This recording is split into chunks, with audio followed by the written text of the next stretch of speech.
Bonjour à tous, ici Piero San Giorgio. Aujourd'hui, j'ai le plaisir de m'entretenir à nouveau avec Paul Noël. Bonjour Paul. Merci Pierrot. Nous nous étions entretenus il y a quelques années, plusieurs fois, mais la dernière fois, il y a 3 ans, où nous avions parlé un petit peu du lancement des nouvelles pièces qui sont faites ici en Suisse, Swiss One Plus, pièces d'or et pièces d'argent, qui sont magnifiques et qui sont les seules pièces d'or suisses, faites en Suisse, et 100%. que l'on peut acheter. Alors, il y a 3 ans, ceux qui en ont acheté, aujourd'hui, ont une plus-value de quoi? 30%? 32%. 32%. C'est pas trop mal, hein, comme investissement sur 3 ans. Euh, C'est pas mal du tout. et sans les crises cardiaques qui viennent avec les crypto-monnaies.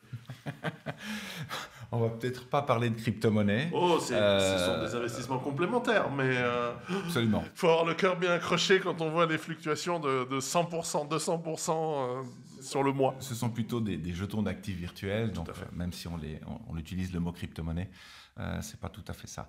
Par contre, l'or est une monnaie, Oui. c'est-à-dire que ce n'est pas un actif. Alors pourquoi l'or vient d'atteindre ces dernières semaines, ça bouge toujours évidemment tous les jours, mais nous avons atteint son maximum historique depuis qu'il est mesuré, en tout cas dans les monnaies modernes, hein, Mhm, dollars, mhm. francs suisses, Euro. euros.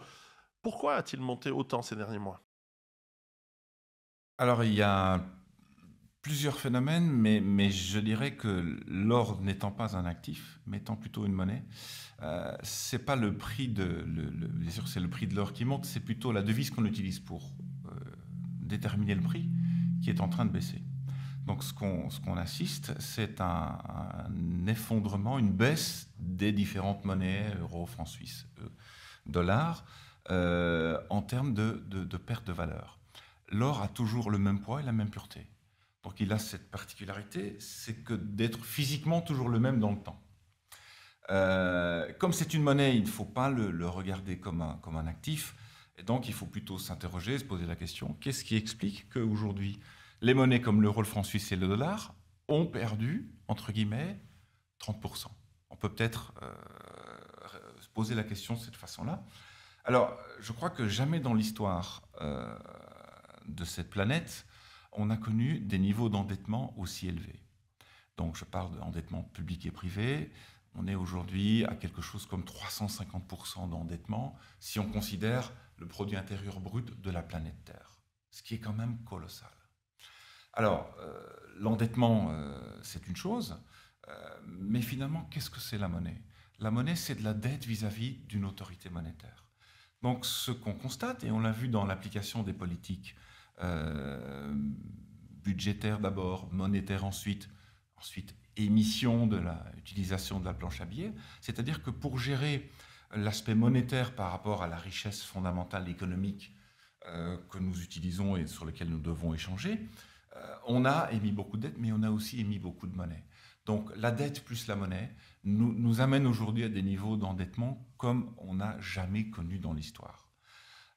Alors, vis-à-vis de ça, et vis-à-vis de cette quantité impressionnante de dettes et de monnaie par rapport aux actifs, qu'ils soient réels ou non réels, que ce soit des actions par exemple, ça reste de l'actif et de la propriété.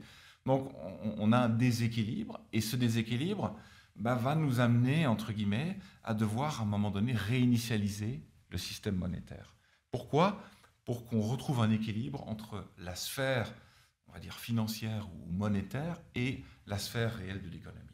Donc ça, c'est quelque chose qui est devant nous. Je pense qu'on est plus proche de la prochaine grande crise de nature monétaire que de la dernière grande crise monétaire, 1971. Donc on s'approche gentiment vers quelque chose où il va falloir réinitialiser les choses. Pourquoi? Parce qu'il va falloir réduire ce niveau d'endettement. Et réduire ce niveau d'endettement, ça veut dire réduire l'aspect des dettes, mais aussi l'aspect monétaire. Et donc, si on regarde un peu la notion de risque, qui peut sauver une banque, un État? Qui peut sauver un État? Une autorité monétaire.